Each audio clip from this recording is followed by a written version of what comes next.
잠언 5장 1절부터 23절까지 묵상하겠습니다.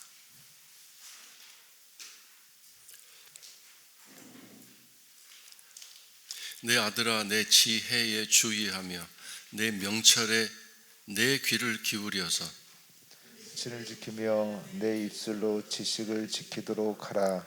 대저 음녀의 입술은 꿀을 떨어뜨리며 그의 입은 기름보다 더 미끄러우나 나중에 쑥같이 쓰고 두 날 가진 칼같이 가로우며 그의 발은 사지로 내려가며 그의 걸음은 수월로 나아가나니 그는 생명의 평탄한 길을 찾지 못하며 자기 길이 든든하지 못하여도 그것을 깨닫지 못하느니라.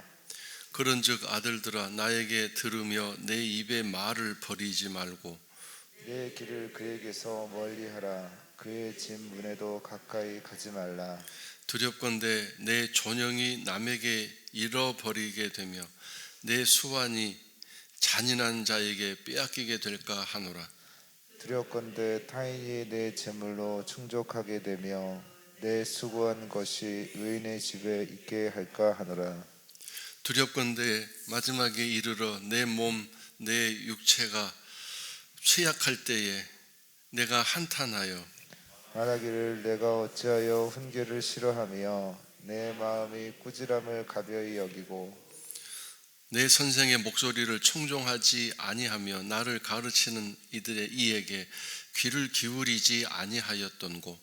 많은 무리들이 모인 중에서 큰 악에 빠지게 되었노라 하게 될까 염려하노라. 너는 내 우물에서 물을 마시며 내 샘에서 흐르는 물을 마시라. 어찌하여 내 샘물을 집 밖으로 넘치게 하며 내 도랑물을 거리로 흘러가게 하겠느냐. 그 물이 내게만 있게 하고 타인과 더불어 그것을 나누지 말라. 내 샘으로 복되게 하라. 내가 젊어서 취한 아내를 즐거워하라. 그는 사랑스러운 암사슴 같고 아름다운 암노루 같으니 너는 그의 품을 항상 족하게 여기며 그의 사랑을 항상 연모하라. 내 아들아, 어찌하여 음료를 연모하겠으며 어찌하여 이방 계집의 가슴을 안겠느냐. 대저 사람의 길은 여호와의 눈 앞에 있나니 그가 그 사람의 모든 길을 평탄하게 하시느니라. 악인은 자기의 악에 걸리며 그 죄의 줄을 매이나니 그는 훈계를 받지 아니함으로 말미암아 죽겠고 심히 미련함으로 말미암아 혼미하게 되느니라. 오늘 말씀은 음행하는 일을 비유로 말씀하시면서 하나님을 사랑하고 또 가정을 지켜야 될 일에 대해서 말씀하고 있습니다. 올바른 가야 할 길을 가지 않게 유혹하는 세력을 음녀라고 표현했고, 입술은 꿀을 떨어뜨리고 그의 입은 기름보다 미끄럽다고 3절에 기록하고 있습니다. 신앙적인 길을 가지 못하게 하는 그런 음란한 길은, 영적으로도 음란하고 육신적으로도 또 그런 음행하는 길은 늘 달콤해 보이지만, 그러나 4절에 나중에는 쓰고 또 죽음의 길로 내려가게 하는 그런 악한 길이고, 지옥으로 그의 걸음은 수월인데 지옥이죠. 그의 걸음은 지옥을 향하여 나아가는 죽음의 길이다. 그래서 길이 든든하지 못하고 평탄한 길을 찾지 못하게 될 텐데, 문제는 뭡니까? 6절 끝부분에 있는 것처럼 깨닫지 못하기 때문입니다. 깨닫지 못한다라는 분별하지 못한다, 지혜가 없다, 그 뜻입니다. 그래서 1절의 말씀에 있는 것처럼 지혜에 주의하며 명철에 귀를 기울여라. 다시 7절에서는 나에게 들으며 내 입의 말을, 즉 이 내 입의 말은 실시간으로 하시는 하나님의 교훈, 가르침, 어제 주일 말씀에 해당되는 것으로 표현하면 하나님의 명함, 이렇게 말할 수 있을 것입니다. 그래서 이 내 입의 말을 레마라고 표현할 수 있겠습니다. 레마, 하나님이 직접 하시는 말씀, 로고스가 아니라 레마. 하나님은 너무도 자상하신 분이기 때문에 늘 때마다 일마다 우리에게 지혜로운 말씀을 하시고 생명의 길을 선택하도록 우리를 권면하시는 하나님이십니다. 그래서 사람을 통해서든 환경을 통해서든 또 내가 말씀 마음에 새겨놓았던 그 말씀을 떠오르게 생각나게 하시든 다양한 방법으로 우리가 생명의 길로 가도록 그 악한 길을 가려고 하거나 계획을 할 때 그렇게 우리를 인도해 주시는 분이십니다.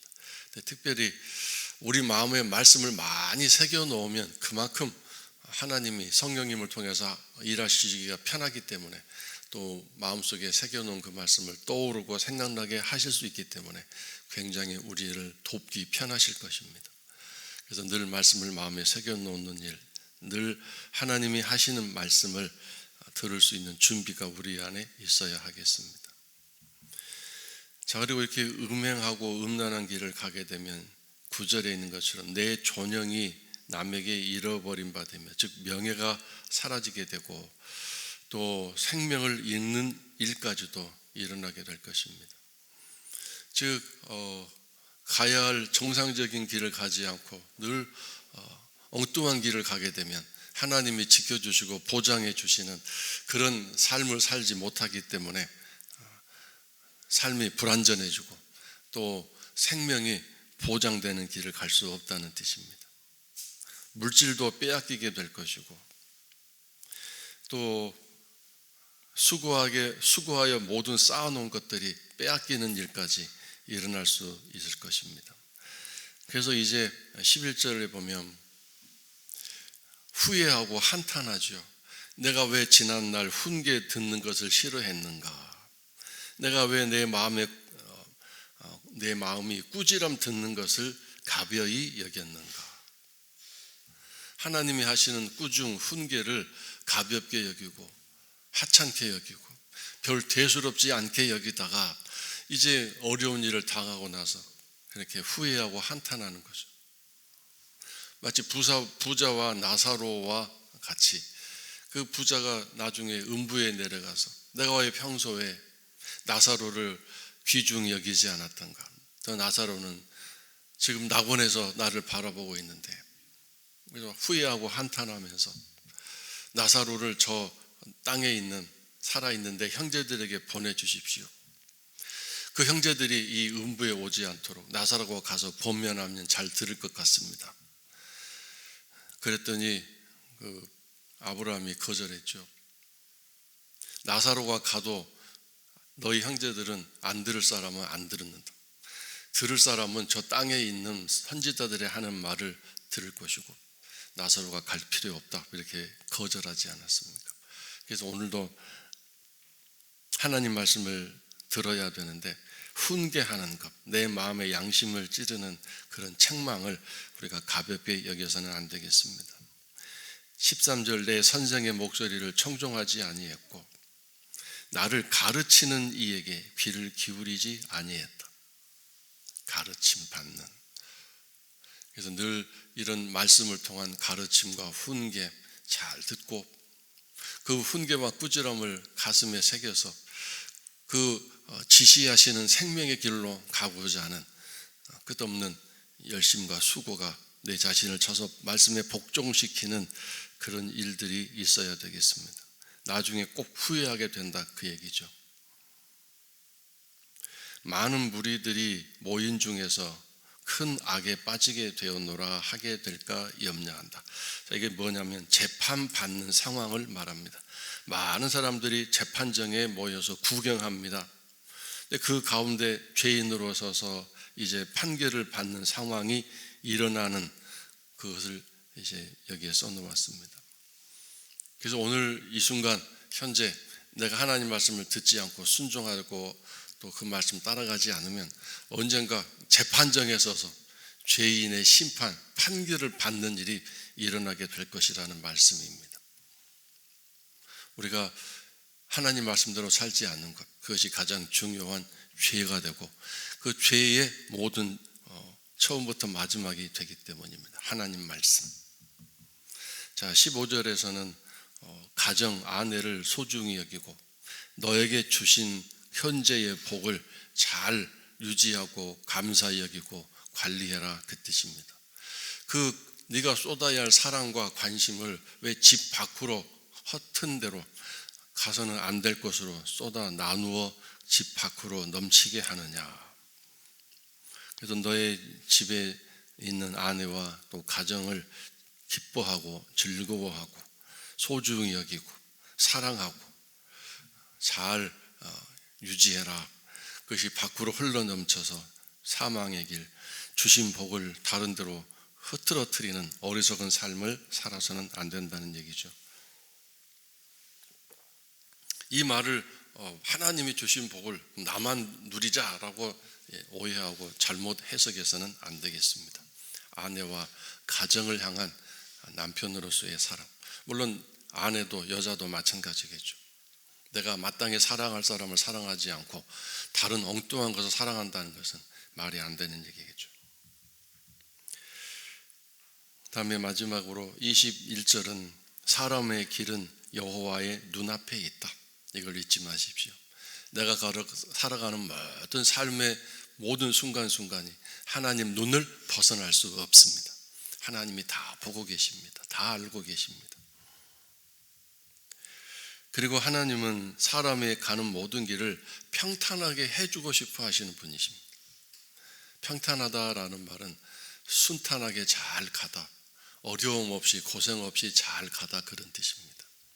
물론 꼭 이 말을 부유하게 부자로 만들어 주신다는 뜻은 결코 아니겠지만, 그러나 물질의 어려움이 없도록 또 도와주시고, 부자 재벌로 만들어 주신다는 뜻은 아니지만, 그래도 물질의 넉넉한 풍요함은 없을지라도 남한테 빌리고 또 빚지고 크게 또 이렇게 돈이 부족해서 쩔쩔매는 일은 없도록 하나님이 만들어 주신다는, 우리의 삶의 모든 문제들을 다 하나님이 평탄하게 해주신다, 그 뜻입니다. 근데 여러분의 지나온 삶을 뒤돌아보면 평탄한 삶이었습니까? 아니면 막 파란만장한 구구절절 사연이 많은 인생이었습니까? 둘 중에 하나이긴 하겠지만, 그래도 이런 생각이 든다면 그것은 하나님의 은혜를 아는 사람이겠죠. 내가 참 어렵고 힘든 삶을 살긴 살았는데 그래도 그나마 하나님이 계셔서 내가 하나님 도우심을 받아 그래도 잘 뭐했죠? 버티고 이겨내고 극복하고 견디며 살아왔구나. 하나님이 안 계셨으면 그때 내가 쓰러지고 넘어지고 인생의 좌절 속에서 희망 없이 소망 발견하지 못하고 무너졌을 텐데 하나님의 은혜로 잘 이겨서 오늘까지 왔구나. 하나님 감사합니다. 이렇게 고백할 수 있다면 바로 그것이 평탄한 삶을 실제적으로 경험하고 누린 삶이라고 말할 수 있을 것입니다. 자, 그런데 악인은 하나님 말씀대로 살지 않아서 하나님의 훈계를 받지 않는 사람은 자기의 악에 걸리며 자기가 지은 자기 행위의 결실, 열매를 따먹고 사는 사람이기 때문에 그 죄의 줄에 매이나니. 이것이 하나님 나라 법칙입니다. 세상은 자기 지은 죄 행실이 드러나지 않으면 아무 일 없이 살다가 갈 수 있겠지만 하나님 나라는 절대 그렇지 않습니다. 하나님은 반드시 심판하시는 하나님이시기 때문에 이런 모든 일에 대해서 판결을 하시고 그 죄값을 다 받도록 절대로 용납하지 않으시는 분이기 때문입니다. 그래서 오늘 우리가 예수 그리스도의 보혈의 피가 있어서 늘 원스톱 서비스로 우리의 잘못과 부족한 부분들을 깨끗이 해결할 수 있는 은혜가 있는 그런 귀한 삶을 허락받았으니 그 길을 반드시 가야 할 것입니다. 그 길을 가지 않고 회개하고 뉘우칠 일을 하지 않으면 이런 엄청난 일이 일어날 수 있음을 기억해야 되겠습니다. 이 사람은 어떤 사람인지 23절의 마지막으로 설명해 놓고 있죠.